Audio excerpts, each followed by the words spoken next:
사랑하는 우리 성도 여러분, 지난주에는 인생은 심고 거둠의 연속이라고 했습니다. 어제 우리가 심은 것이 오늘 우리의 모습이 되어버리고, 오늘 우리가 심는 것이 내일 우리의 미래가 될 것이라고 했습니다. 오늘 농부가 씨를 뿌린 뒤에 가장 힘든 시기가 언제이겠습니까? 싹이 나기 직전에 땅속에서 아무런 미동도 보이지 않는 바로 그때가 농부들에게 굉장히 힘든 시기라고 합니다. 땅에서 싹이 움텄거나 뭐가 움직여져야 하는데 그런 게 보이지 않으면 굉장히 근심하고 염려하고 불안해한다고 합니다. 우리 신앙생활도 마찬가지인 것 같습니다.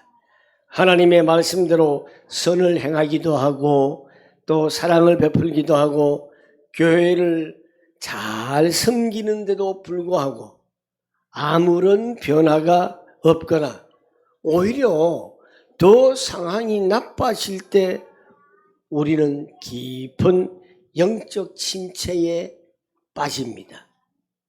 내가 꼭 이렇게까지 해야 되나? 내가 이렇게 열심히 하는데 왜 나한테 이런 어려움이 올까? 이런 불신앙 같은, 불평 같은 이 마음이 고개를 자꾸 들기 시작합니다. 선하게 내가 행동을 했는데도, 내가 착하게 많은 사람들에게 선을 베풀었는데도 때로는 오해가 될 수 있고, 돕고 나면은 나만 손해보는 것처럼 높은 벽이 자꾸 세워지는 그러한 느낌이 올 때가 있습니다. 그래서 바울은요, 갈라디아 교회에 이렇게 말합니다. 선을 행하다가 낙심하지 말라. 선을 행하다가 낙심하지 말라. 기회가 있는 대로 모든 이에게 착한 일을 하라. 이렇게 말합니다. 바울은 선한 일을 하는 사람에게 반드시 찾아오는 두 가지 유혹을 알고 있습니다. 그게 뭐냐면 지쳐요. 착한 일을 하다 보면 지칠 때가 있어요. 그리고 포기하고 싶어질 때가 있어요. 그래서 바울은 말합니다. 낙심하지 마라. 왜냐하면 낙심하는 것은 선한 일을 멈추게 하는 가장 강력한 적이기 때문에 그렇습니다. 그래서 오늘 본문을 네 가지로 나눠봤습니다. 첫 번째로 9절 전반절에 보면은 우리가 선을 행하되 낙심하지 말라. 착한 일을 하더라도 낙심은 하지 말아라. 바울은 선을 행하는 것과 낙심하는 것, 이 두 가지를 나란히 두고 있습니다. 이걸 거꾸로 말하면요, 선을 행하다 보면은 반드시 낙심할 일이 생긴다, 이런 뜻입니다. 우리가 선한 일을 할 때 왜 낙심될까요? 두 가지를 한번 나눠봐요. 왜? 첫 번째, 기대했던 보상, 내가 기대를 많이 했던 이렇게 하면은 보상이 많이 나올 것이다, 이런 반응이 없기 때문에 우리가 낙심할 때가 있습니다. 우리가 요즘 쉽게 말하면은 주식을 많이 해요. 오늘 현대인들이 주식을 많이 해요. 주식을 내가 요걸 하면은 얼마를 사면은 어떤 품목을 사면은 종목을 사면은 돈이 많이 올라갈 것이다. 내가 많이 벌 것이다. 이런 마음이 다 있어요. 누구나 똑같아요. 그걸 나쁘다고 말할 수는 없어요. 그런데 찾는 것이 거꾸로 툭 떨어져 봐요. 사람이 어떻게 돼요? 낙심하게 될 수밖에 없는 거예요. 우리가 선한 일도 마찬가지예요. 좋은 마음으로 다가갔는데 상대방이 오해하거나 상대방이 당연하게 여길 때 인간적인 실망감이 찾아옵니다. 저는 그래도 밥을 잘 사는 편이에요. 그런데 이거에 어떤 사람들은 미안해서 아유 목사님 제가 이번에 한번 살게요, 이런 분이 있으면요 기분이 좋아요. 그래도 제가 밥값을 낼 때가 많아요. 그런데 어떤 사람들은 김경만 목사가 밥값을 내는 거 당연한 거야. 이런 당연시하면 때로는 밥을 사면서도 기분이 되게 안 좋을 때가 있어요. 여러분 그럴 때 없습니까? 많죠? 당연하게 여길 때, 참 뭐 저런 사람이 있어. 이런 실망감이 찾아올 때가 있습니다. 서론에 말씀드렸지만요, 농부가 씨를 뿌리면은 바로 열매가 맺습니까? 그런 열매는 없습니다. 땅 속에 보이지 않는 그 시간이 반드시 필요합니다. 기도라는 씨앗을 뿌립니다. 사랑이라는 씨앗도 뿌립니다. 헌신의 씨앗도 뿌립니다. 열매가 즉시 보이지는 않습니다. 그래서 사람들은 이런 말 합니다. 내가 왜 이런 것을 하고 있지? 하는 회의에 빠지는 겁니다. 그리고 낙심하게 될 때 두 번째는 뭐냐 하면은 내가 가지고 있는 자원이 고갈되기 때문에 그렇습니다. 시간을 쏟아부어요. 물질을 쏟아부어요. 감정을 쏟아부어요. 이럴 때 내 영육간에 지치게 될 때가 있습니다. 그러나 성경이 말하는 선이라고 하는 것은 사람의 칭찬을 바라보고 하는 것이 아닌 것입니다. 하나님이 기뻐하시는 일을 행하는 것이 바로 성경이 말하는 선인 것입니다.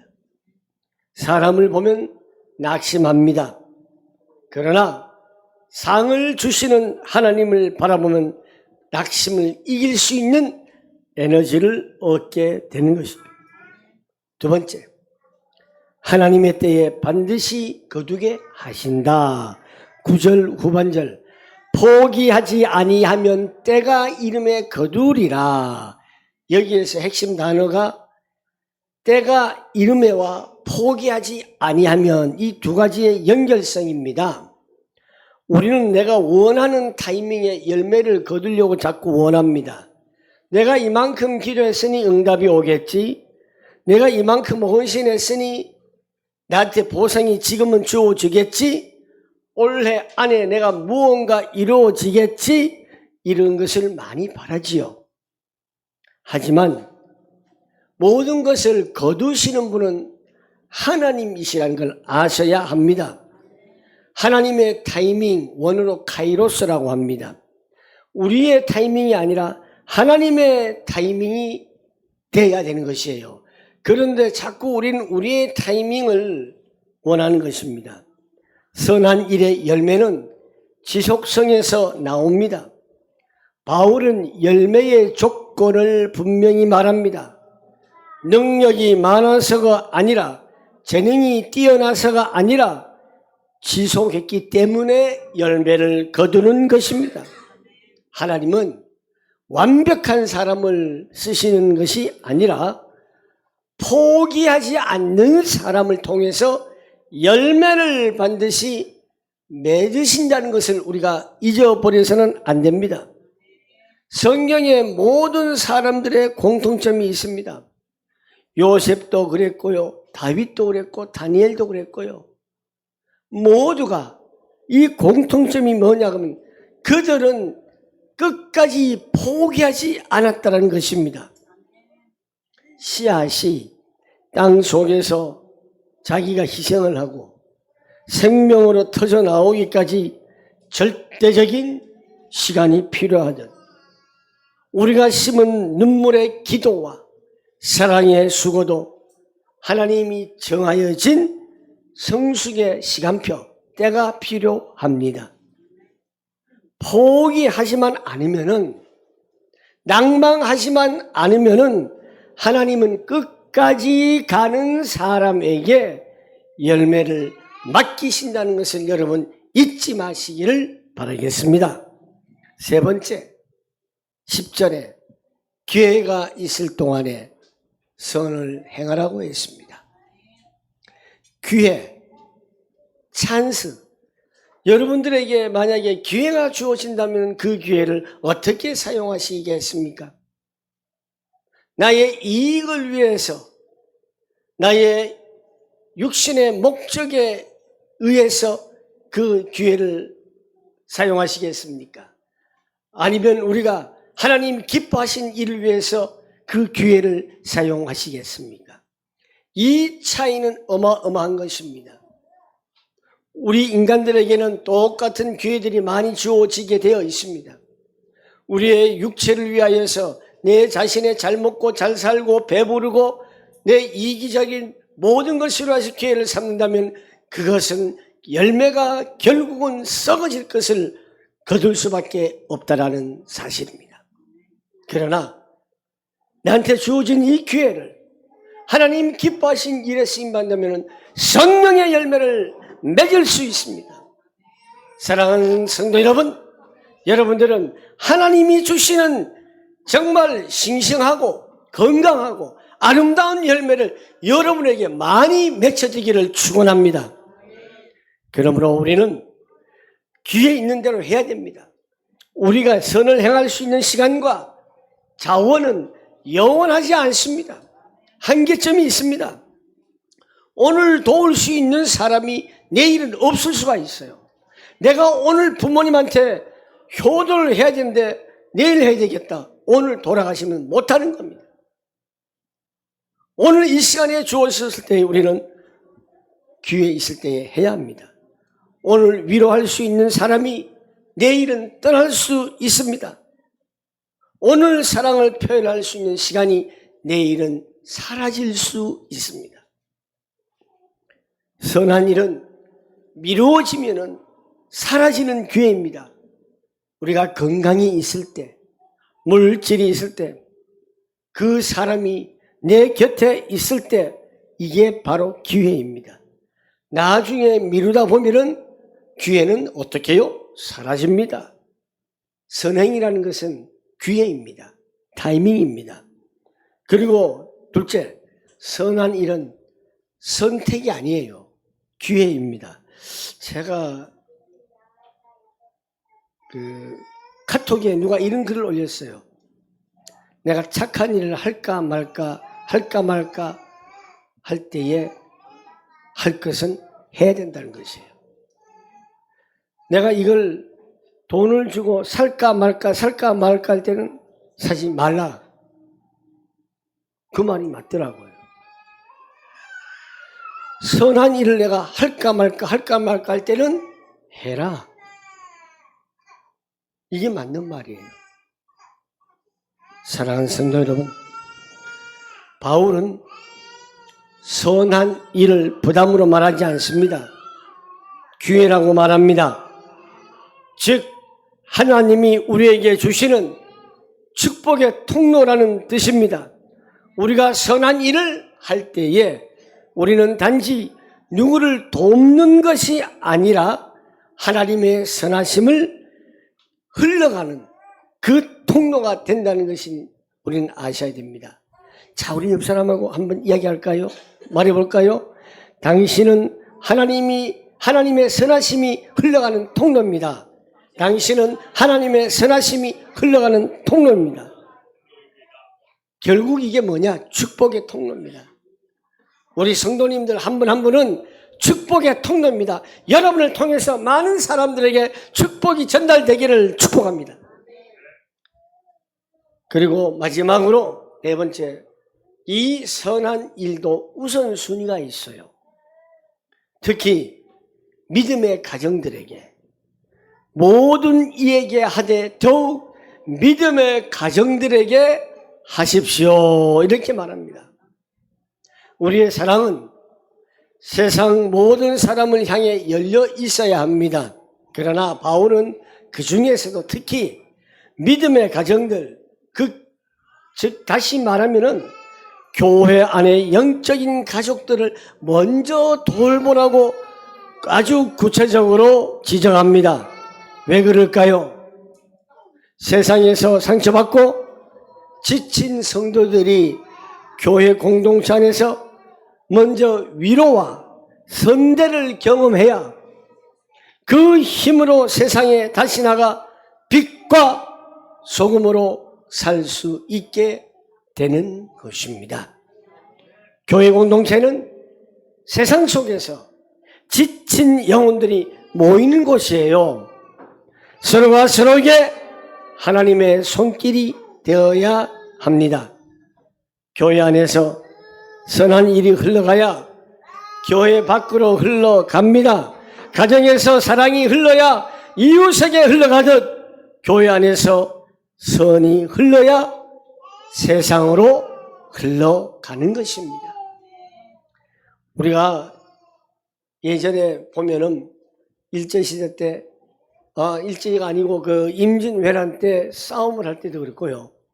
보면은 포위를 당하면은 먹을 게 없잖아요. 군수가 공급이 막혀버리잖아요. 그러면은 성 밖에 있는 사람들은 저것들은 이제 며칠 안 남았다. 도관에 든 쥐다. 저들은 굶어 죽을 것이다. 태연하게 있습니다. 그래서 지혜로운 장수들은 어떻게 하죠? 쌀을 씻는 물처럼 하얀 가루들을 풀어가지고 도랑물로 흘러내보냅니다. 그러면은 적군들이 볼 때 뭐가 돼요? 이것들 봐라. 쌀이 있네. 쌀이 있네. 그러면서 함부로 못합니다. 오히려 저들이 이제 식량이 떨어져서 도망을 가기 시작합니다. 이렇게 물이라고 해서 흘러가야 되는 거예요.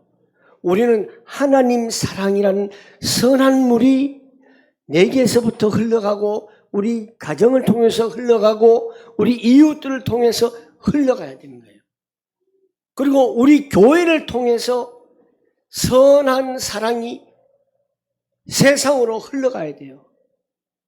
이 세상의 모든 악하고 우리 눈에 보이지 않는 흑암적인 이 권세들이 세상의 복음의 빛으로 완전히 그들을 물리쳐야 돼요.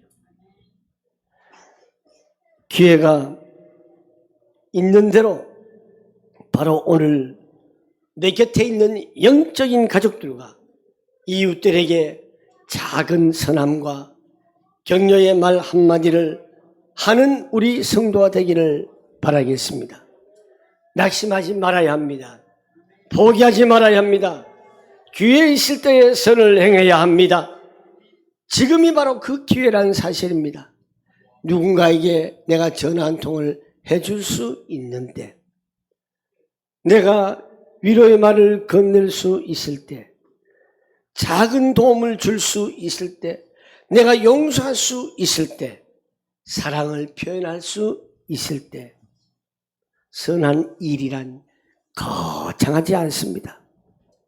작은 선행을 통해서도 우리는 큰 열매를 맺을 수가 있습니다. 낙심은, 절망은 사탄이 우리 손에서 선한 씨앗을 빼앗기 위해서 사용하는 가장 강력한 무기입니다. 해봤자 소용없어.